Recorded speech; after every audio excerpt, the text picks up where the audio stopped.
the passing of many of our civil leaders within the last 3 years, and an acknowledgement of women in history, Stukes Management, with a team of strategic leaders in our community, were brought together under one roof for this auspicious occasion, including a luncheon that will connect the future with legacy. Let's celebrate. Join us as we take this journey with family and friends. Councilmember Matt Westmoreland, Commissioner Natalie Hall, and Stukes Management presents HerLegacy, HerImpact, HerStory. Xernona Clayton, a civil rights activist and creator, founder, and CEO of the Trumpet Awards. Hi everyone, I am Alfreda Stukes, President of Stukes Management LLC, visionary and executive producer of this TV special, Xernona Clayton. Her legacy, her impact, her story. Thank you for joining us for this incredible special tribute to the one and only Miss Clayton. You are in for a treat. You will hear from a remarkable woman whose contributions here in Georgia and around the world are unmatched.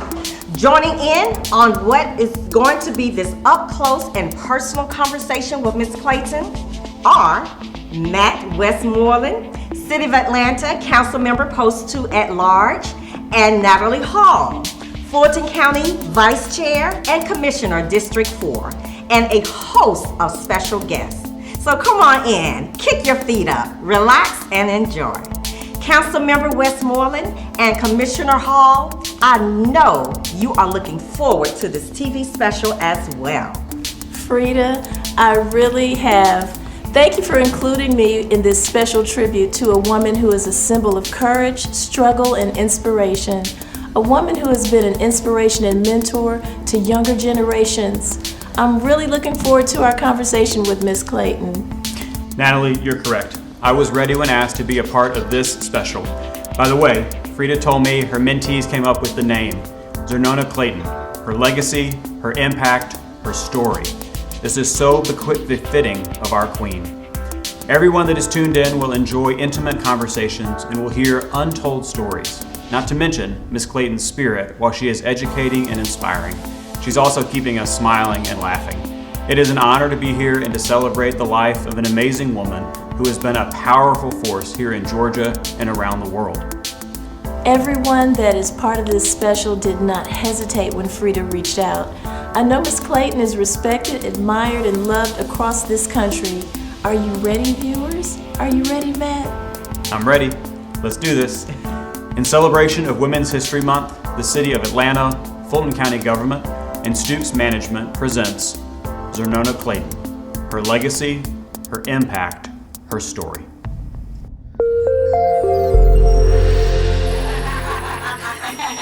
And then we have, for dessert, we have my grandmother's peach cobbler. So it's with a top with a vanilla bean ice cream. This is something that I really wanted from my mentees, something that they can embrace, something that they can hold to help them to continue to move forward and to be successful in their lives as time goes on, while keeping a humble soul and knowing that it's about giving, it's about loving, it's about forgiveness. So Father, thank you again for this meal. Thank you for Miss Clayton. Thank you for all that you do. In your son, Jesus Christ's name, we shall always pray. Amen. Amen. Amen. Amen. I want us to just start with conversation, so she can know a little bit about us while we're enjoying the food. If that's okay with you, Miss Clayton? I prefer that. That way I get a chance to know them a little better. Okay. So Ashley, we'll start with you. Hi, Miss Clayton. I'm Ashley Stukes West. Stukes, I'm actually Alfreda's daughter. I attended the unsinkable Albany State University. It's the best HBCU. I know we have a couple of other HBCU graduates. And then I went on and got my master's from Walden University as well in international business. So I'm a mom of 3 kids, also married. They're at basketball games right now. We're always keeping them busy. I also work for Southern Company Gas. So really excited about being here today. I know we've met in the past, but my first time actually sitting down with you to have a conversation. You're so pretty. Thank you. Hi, Miss Clayton. I am Mary Young. I graduated from Clark Atlanta, and What I do now, well, after graduating from Clark Atlanta, getting a mass media, radio, TV, film degree, I don't use it. I actually am an executive director of an HR staffing company that my family owns. So things that I do for fun is pretty much cryptocurrency. I don't know if you know about that. No. Okay. Yeah. But I pretty much It's not Magic City, is it?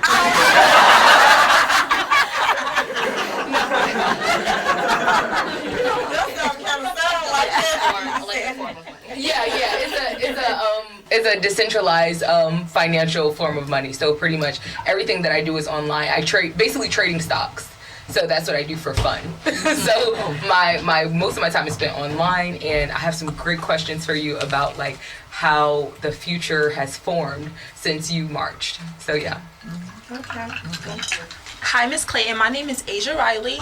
I am born and raised in Columbus, Ohio, but I moved here to attend Spelman College, where I major in English. I have aspirations to pursue a career in media and communications, but currently I am employed doing contracts. So I once was employed at was an intern of Miss Frida, and it is such a pleasure to be here. It's in your presence and everyone's presence. I'm looking forward to having a conversation with you. Hi, Miss Xernona. My name is Serenity. I'm from Omaha, Nebraska. I moved out to Atlanta to attend Clark Atlanta University, and I graduated last year. I'm a sociology major with a minor in political science, and in my free time, I am an artist.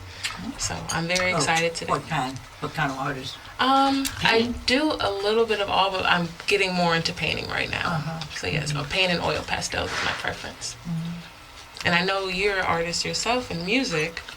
Well, of sorts, but I'm a collector. I love art. Really? Yeah. I'm gonna show you a piece that she painted for me before we leave today. That she gave me for Christmas. It's beautiful. Yeah, it's beautiful. So you gave her an ornament? No, I painted a picture for her. Oh. Yeah, it's beautiful. So you all you want to just starting with the conversation, because I know it's a lot that you want to ask Ms. Clayton, but is there anything that you want to share with us before we get started? Or, like I said, this is just carefree. However we want to let go. me just, I'll start on this seller. This is the best seller that I mean, this is so good. Yes, It really is amazing. it's a kale salad. Kale salad.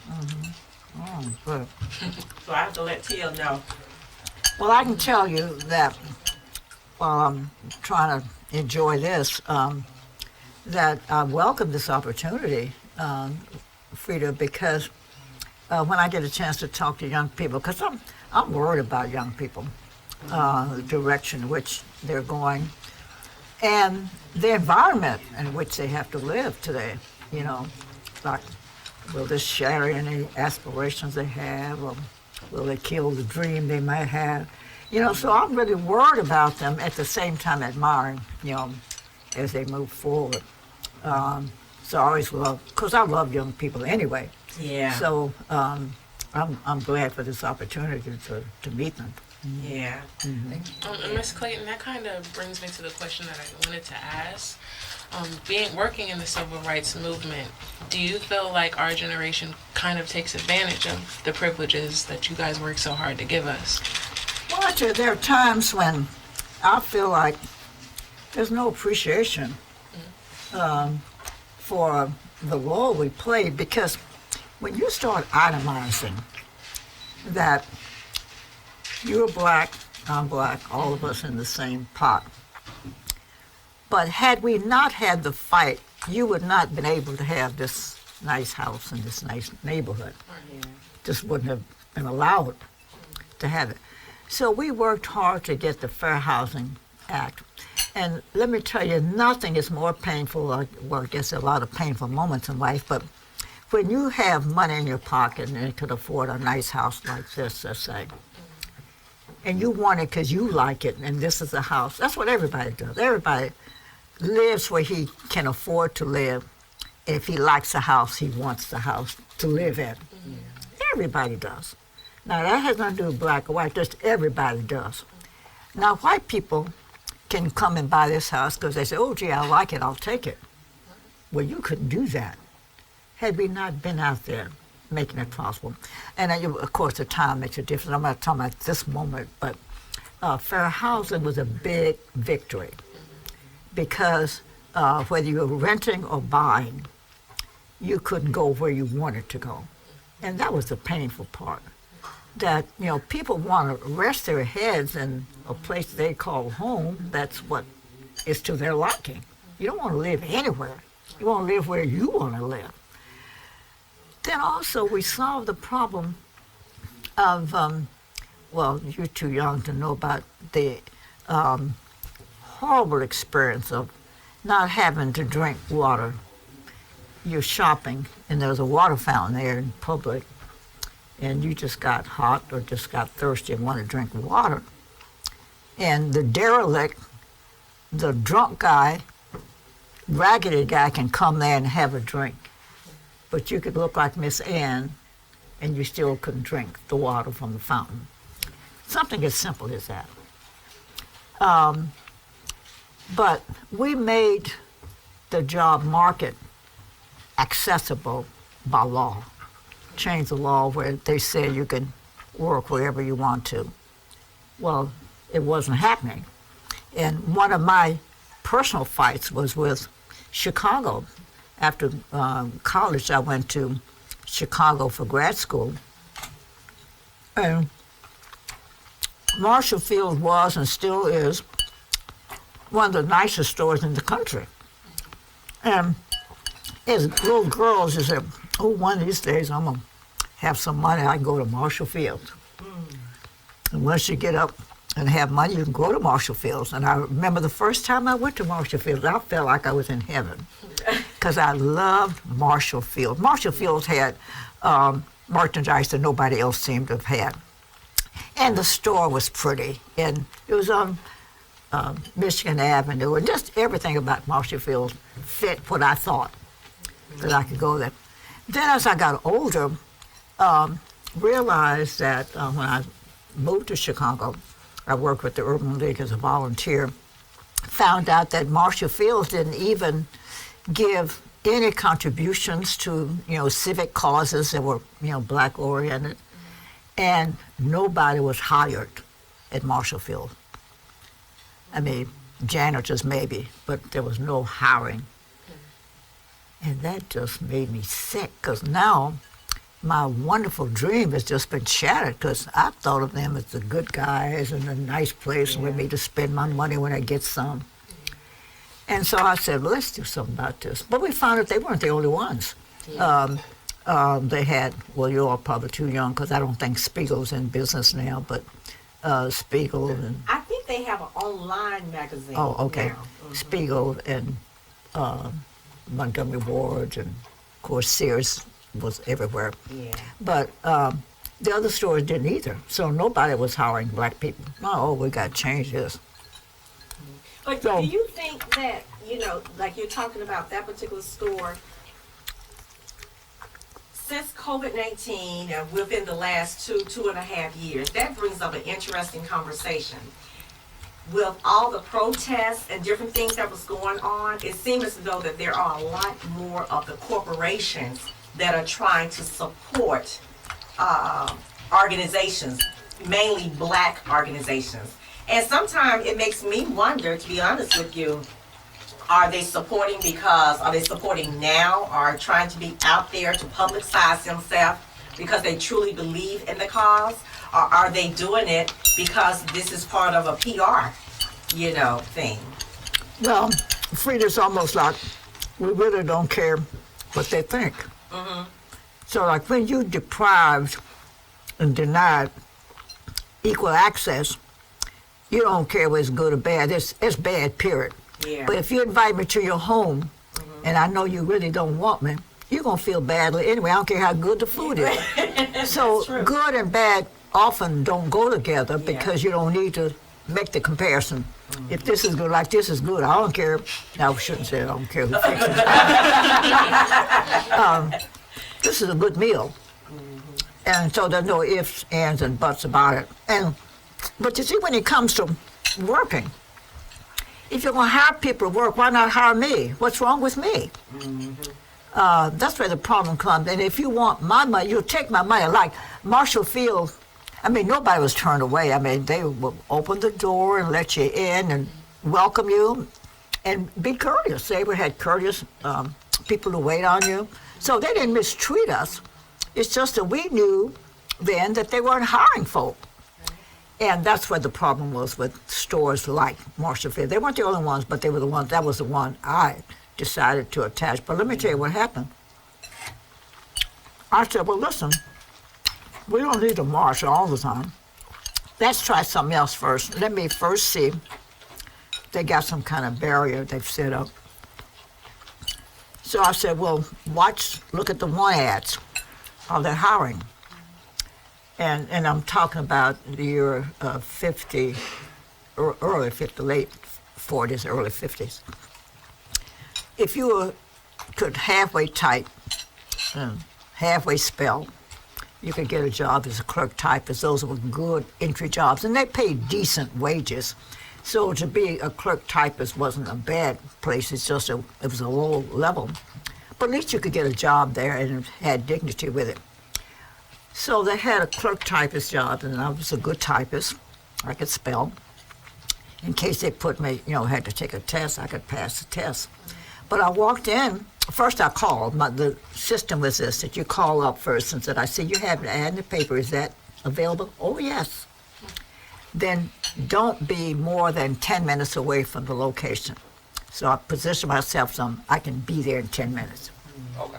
So within 10 minutes here, I show up and I said, I saw an ad in the paper and I came to apply. And she said, I'm so sorry. We just filled it. Well, I didn't tell her. I just called, 10 minutes ago.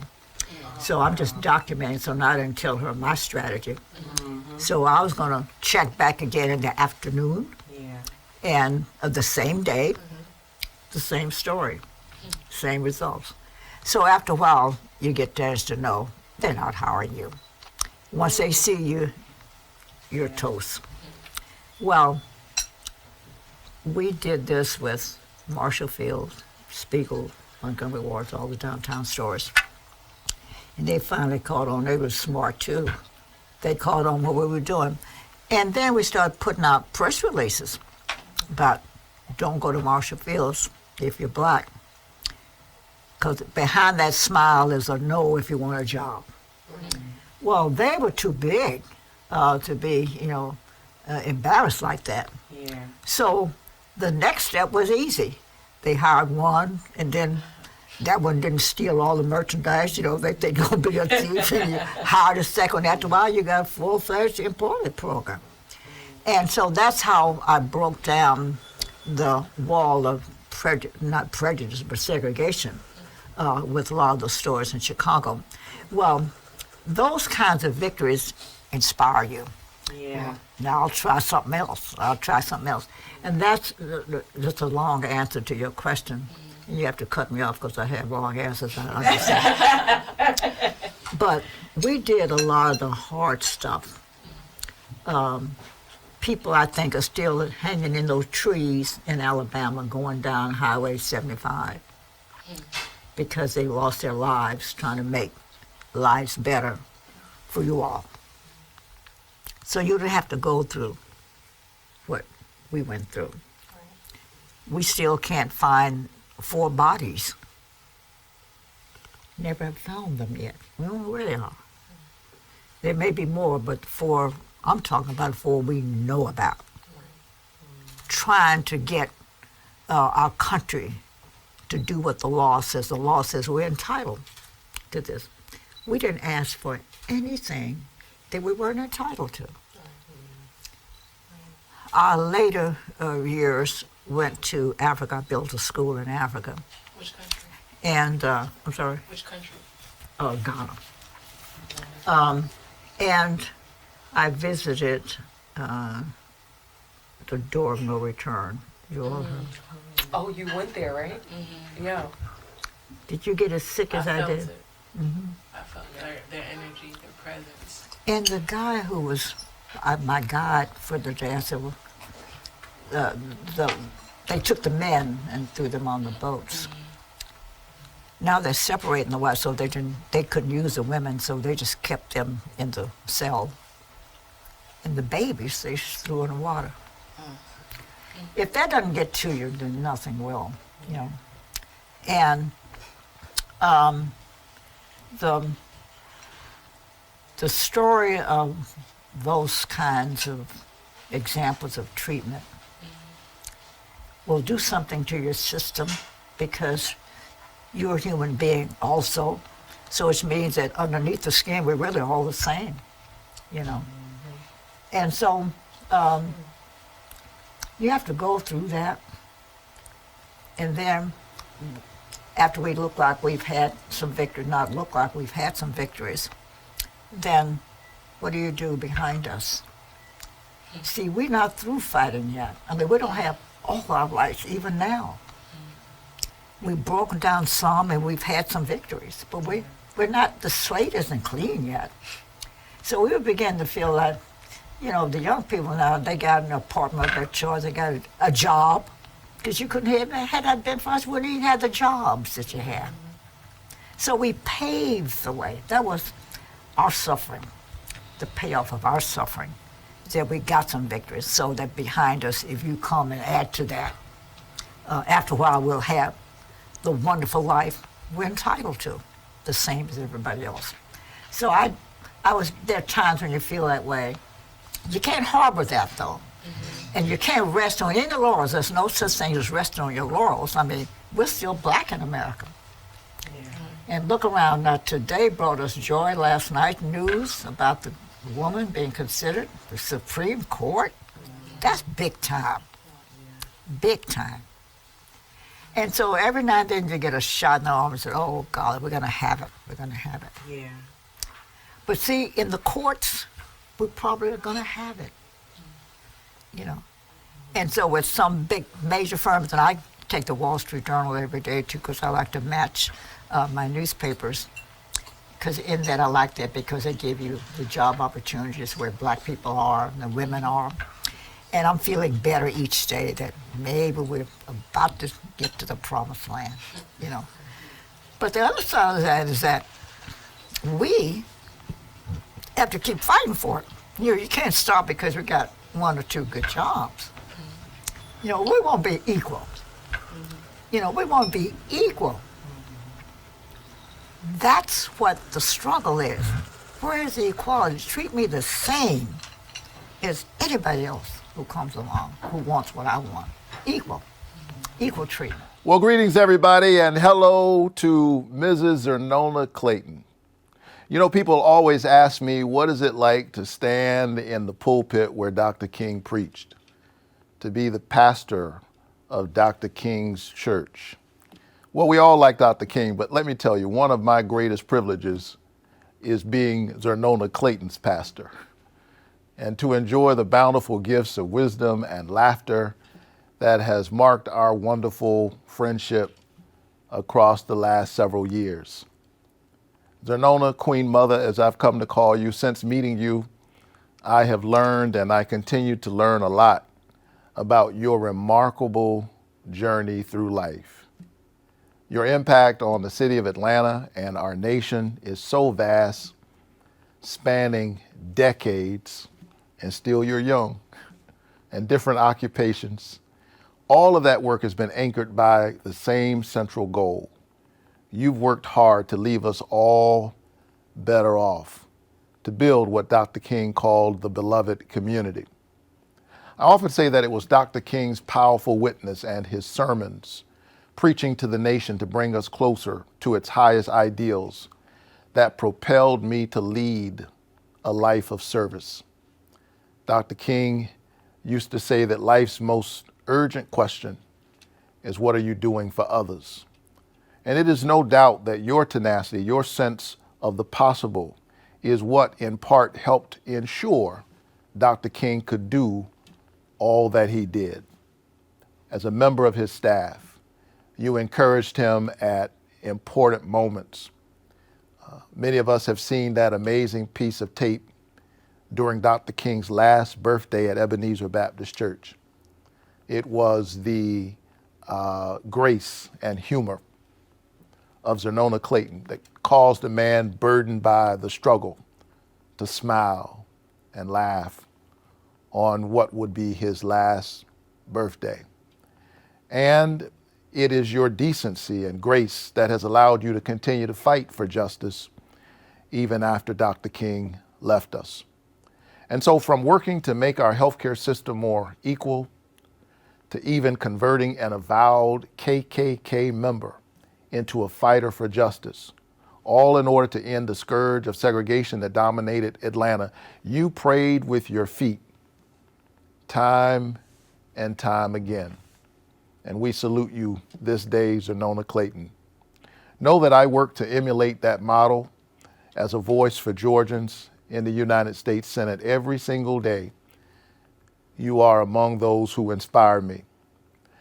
I feel you pushing me forward in the work of trying to lower healthcare costs, including fighting to cap the price of insulin and working to close the Medicaid coverage gap, to championing a tax cut for working and middle-class families, working to bring good paying, clean jobs to every corner of the state, to drumming up support to put more money in working Georgians' pockets by temporarily suspending the gas tax, and of course, fighting to get federal voting rights legislation passed at this defining moment in America.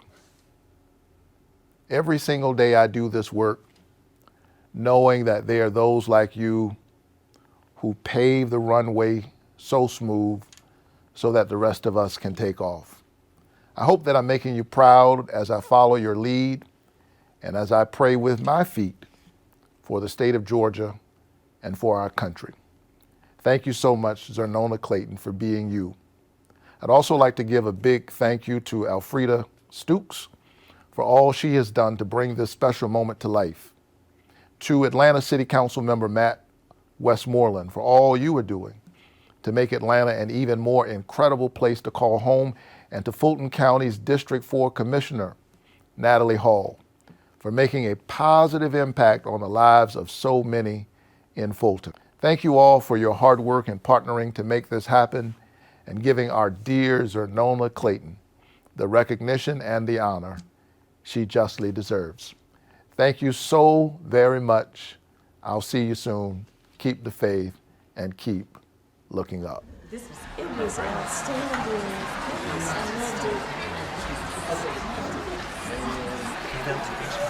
Come back, there's more.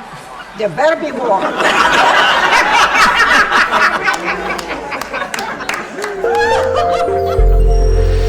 On behalf of the Joshua Stukes Foundation and being the CEO as well as the president and everything that we do in the community, which really is more so advocacy for bettering the lives of others that don't have as many resources or are looking to enhance their life a bit more. We want to present a check on behalf of the Joshua Stukes Foundation for $1,000 to your foundation and all of the amazing work that you continue to do to amplify the lives of others in the community. So thank you so much for everything.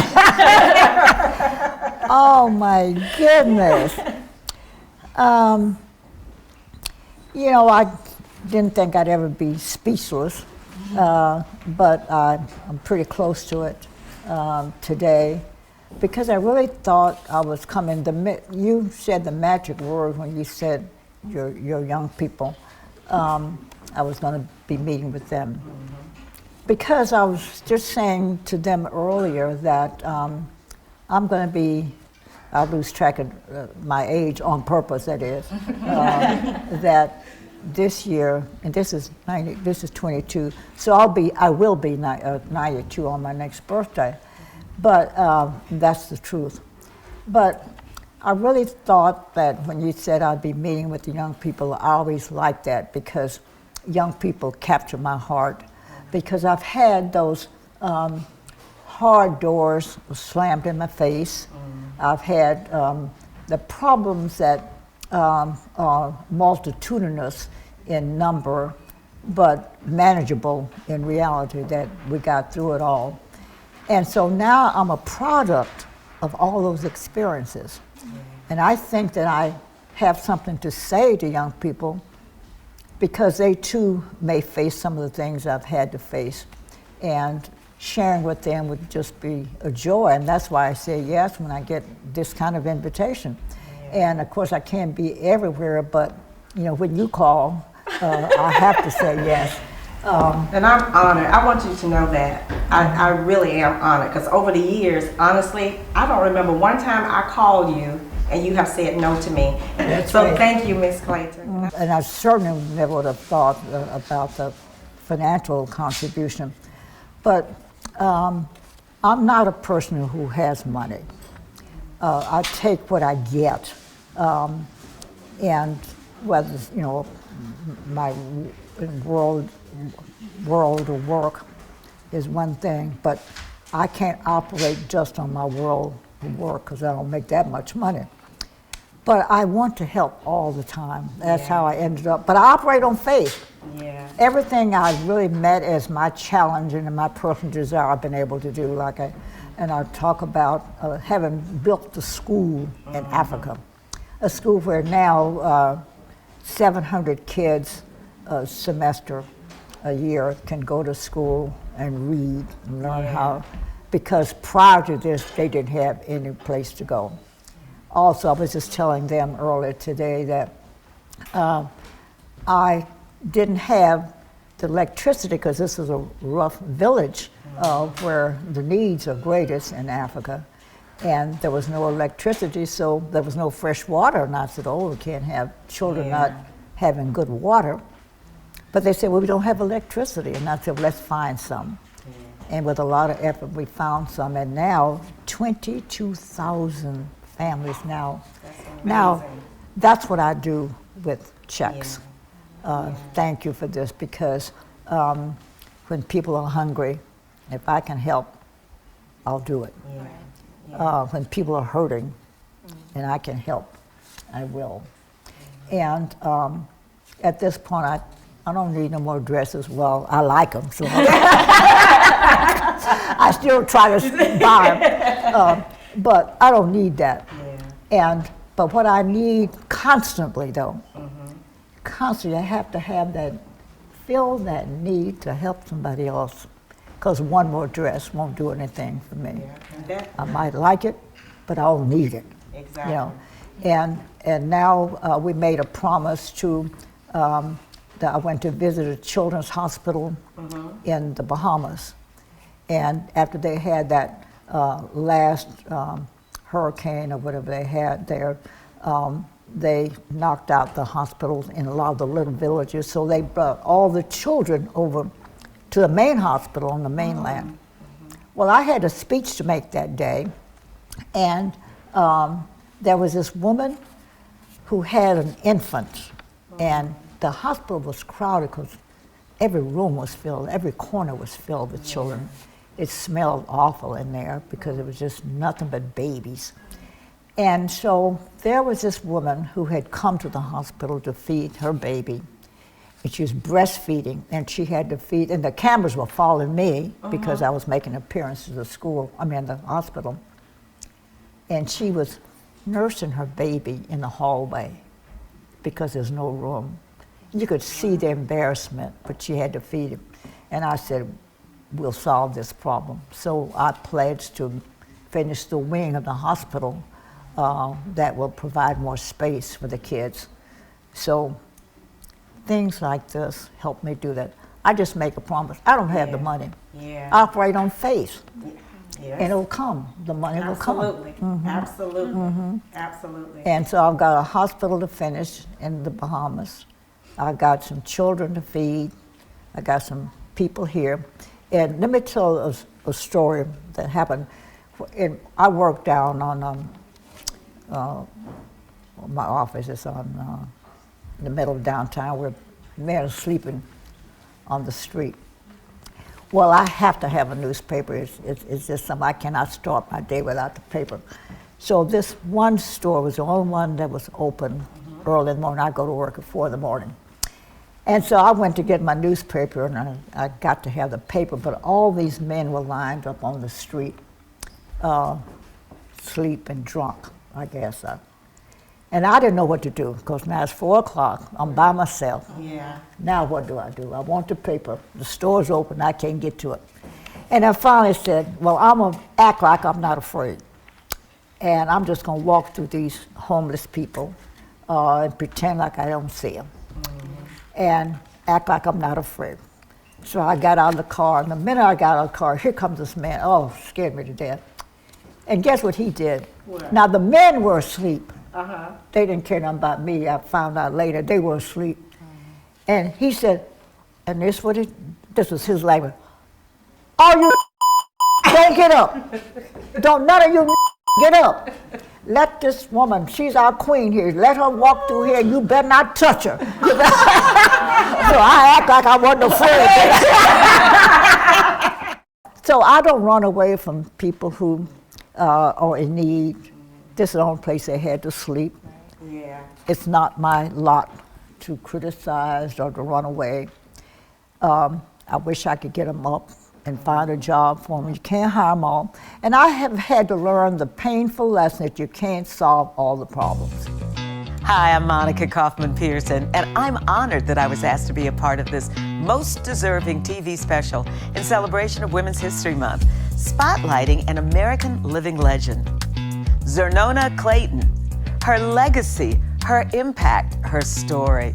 The theme is so befitting for our American jewel, and I would like to thank Matt Westmoreland, City of Atlanta Council Member, Post 2 at Large, and Natalie Hall, Fulton County Vice Chair and Commissioner of District 4, for joining forces with my sister, Alfreda, you know her better as Frida Stukes, President of Stukes Management, LLC, in order to execute her vision to spotlight an amazing woman whom the world respects and loves, Ms. Xernona Clayton. Now, Ms. Clayton, when I think about your journey, your life as we know it, I am amazed. Yet, like my mother, Hattie Wallace Jones Edmondson, one of the first African-American women employees to work at the Louisville Post Office, you all are strong mothers of the civil rights movement that laid the foundation for us to follow through. Ms. Clayton, there are no words that can truly describe what you mean to me and the world. Thanks for giving us so much. And thanks for taking time with Frida's mentees to share your life journey, answer questions, and tell the untold stories we've never heard. In celebration of Women's History Month and every day, we honor you. Councilmember Westmoreland, Commissioner Hall, and dear Frida, thanks for making this TV special happen for the city and county we love, but for the world to see and hear, which will be documented as a momentous TV special. Xernona Clayton, her legacy, her impact, her story.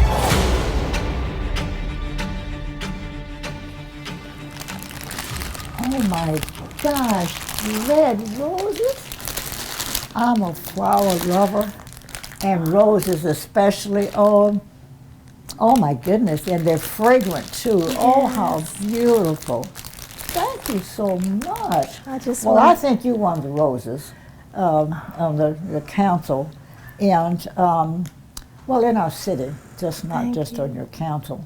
But to have you there, talking with such intelligence, knowing what you're talking about, making us so proud of what you're saying and how you're deciding and making decisions for our citizens, it makes you feel good. And you are some of the reasons why I think that we've made some progress, because there was a time we didn't have you all the time. Thank you. And we really feel like we're moving forward when we look at the council. Now the picture looks pretty good now. The Fulton County Commission looks good. Yes. And to see the intelligence, the intellect of you speakers, you decision makers, it makes us feel really good, because there was a time when it didn't look like that. Yes. So I've been here long enough now to see when it didn't look like that, but it looks like that now. We have hope. So you give us the hope that things will be better. Thank you. I really appreciate that. Your words of kindness and support and encouragement really helped me to continue the work. People always tell my team and I that we are working so hard, and I tell them we're not working hard, we're doing hard work. Yes, hard work. And it is just, what we want to do. We want to serve. We want to do good for the people and for the common man.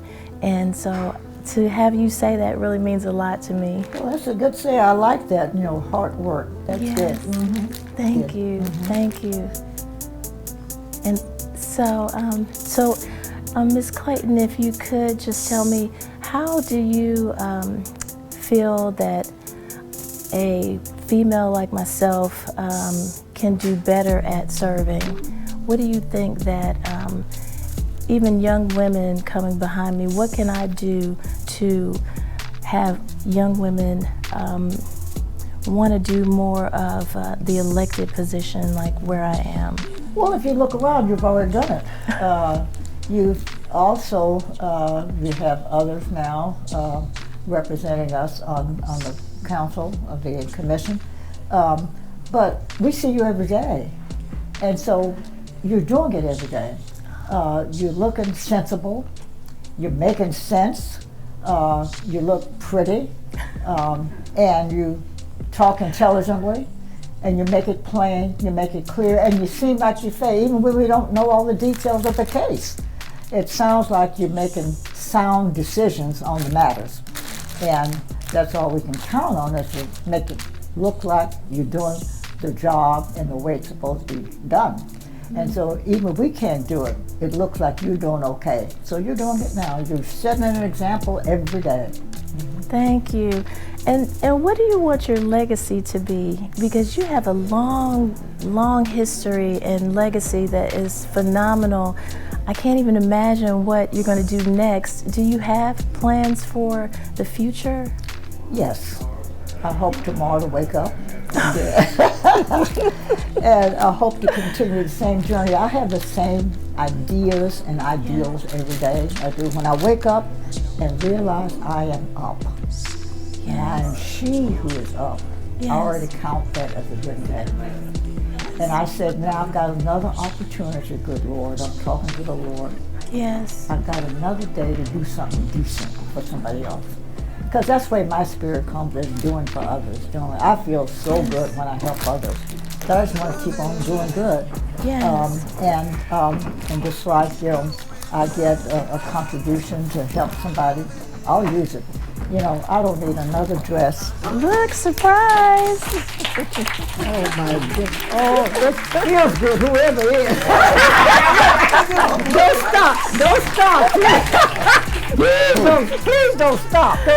I knew that kiss. I done had that kiss for 50 years, so I know that kiss. 60? Oh, okay. Not 50, 60. Oh my goodness. I can't think of a place that I would rather be than right here. I don't really have the words to express fully what Xernona Clayton has meant to me. I've known her for decades. And what's so extraordinary about her? Her life has been, many people would say, a charmed one, because she's been exposed to so many giants, but she herself is a giant. What I so love about her, Commissioner and Freda Stukes, is that all the glory, all the awards, all the attention, all the light that is always shining on her, it's never for her. If you want to know what she's doing, it's always about doing something for somebody else. That it's always about the community. And it didn't have to be, she could have been a beauty queen and probably was, but she is a person who digs in those heels. And even at 91, she's still wearing them and just does the work. It's what I so admire about her. And wherever she is, there are young people who are just like hanging on to those coattails or that little cute dress she always has on, trying to just gain some wisdom from her, and how freely and beautifully and generously she shares that. You paid me back because you have taken care of all of us. What you did with the Trumpet Awards put Black folks and African Americans front and center for people to understand the history and what we meant to the world, what we mean to the world. And I remember you had Tiger Woods before he became big. You had right. Tiger in there, and you had Beyonce, and you had the Williams sisters. I mean, when you go through the whole history, I mean, you have brought them in because the world respects you. And of course, we used to get some great trips too now. I don't want to throw that out. Hanging out in the Bahamas and heads of state and all. Yeah. But it's just been one that you're such a genuine person. You know, I've been thinking the saying Atlanta influences everything is real popular and common right now. But really, Atlanta's been influencing everything for like the last 50 or 60 years. And that really started with you. If you think about the way that this city has been leading the charge on so many different issues, I attribute a lot of that to the work that you started doing back in the 1960s. And as someone who was born and raised in this city and loves Atlanta and is working hard to keep moving it forward every day, we're moving it from the place that you brought it to and continue to bring it to. And it's an honor to be here and to celebrate you. In the company of so many great other folks. Oh, thank you. Well, you okay with me? She came here. She went to church. And the organist or the pianist was sick. And Reverend Cameron Alexander said, "Is there anybody here that can play a piano?" And she raised her hand. She said, "Come on up here, sister, and see what you can do for us." She stayed there for 16 years. 16? Wow. 16 years. And so she came with some talents. And whenever there was a talent needed, she managed to have it.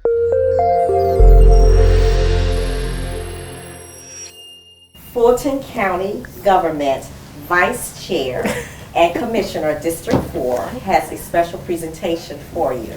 Wow. Yes. Commissioner Hall? Yes, ma'am. Well, you know, we love you and we want to honor you while you're here. And so it is really an honor for me to be able to sit here next to you and present this proclamation to you from the full board of the Fulton County Board of Commissioners. On this day from the Board of Commissioners of Fulton County, a proclamation was presented by Commissioner Natalie Hall, commending the trailblazing accomplishments of Xernona Clayton. Officially, the Fulton County Board of Commissioners proclaimed Tuesday, March 1st, 2022, as Xernona Clayton Appreciation Day in Fulton County, Georgia. Congratulations. Look, I'm crying. It is an honor. Yes. The Reverend Jesse Jackson Sr. Xernona Clayton, I remember you so well the first time we met. Tough situation. You're almost Christian church. You'd flown from California all night long with your friend, see Dr. King preach. So Lillian Lewis, who later married, I know she was the librarian at the Atlanta University at the time. And you prepared to hear Dr. King. He said, "Well, this morning I had one of my young friends who preach today, Jesse Jackson. I look in your mouth, you said, it. And you declared you didn't, but I know you did. But you've been such a wonderful person. You were one of the first women to do a network television show. You were in LA, had a competitive market, and yet you stood out with your brilliance and your beauty. And I want to thank you for your commitment to our movement. You revived us a comfort zone and a level of maturity, class that we'd never really known. Some of you, our mother, our sister, our friend, our buddy. You brought class to the last banquet we had at Hyatt, Dr. King's last banquet, the first black banquet in size. At that, the Hyatt, student parties folk at it, Aretha Franklin sang at it. The place was packed with people, and you put it on. You a class act. Thank you for your integrity, for your long service, for your commitment to our people. I love you very much. Hang in that Biggs. Hang in there. Keep blowing your trumpet. Thank you. Ready or not, I'll give you everything. After 7 is honored to perform live for Miss Xernona Clayton. We'd like to thank Miss Stukes, Stukes Management, for reaching out to us and allowing us to participate in this television special. Xernona Clayton, her legacy, her impact, her story. Miss Clayton, this is for you and your millions of guests who are joining in for a celebration of you. Please welcome After 7.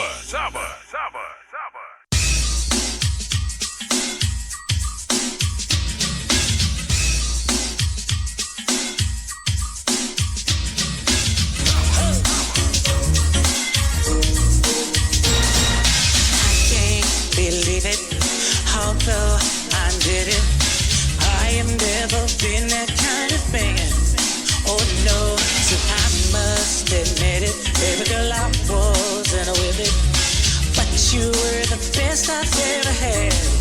Oh, right now I'm going through the changes.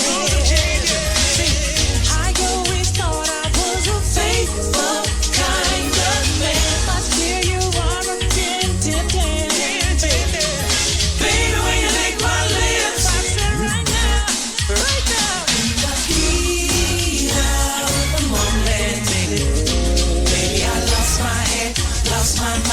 Didn't know what to do. Heat of the moment. Baby, I fell in lust with you.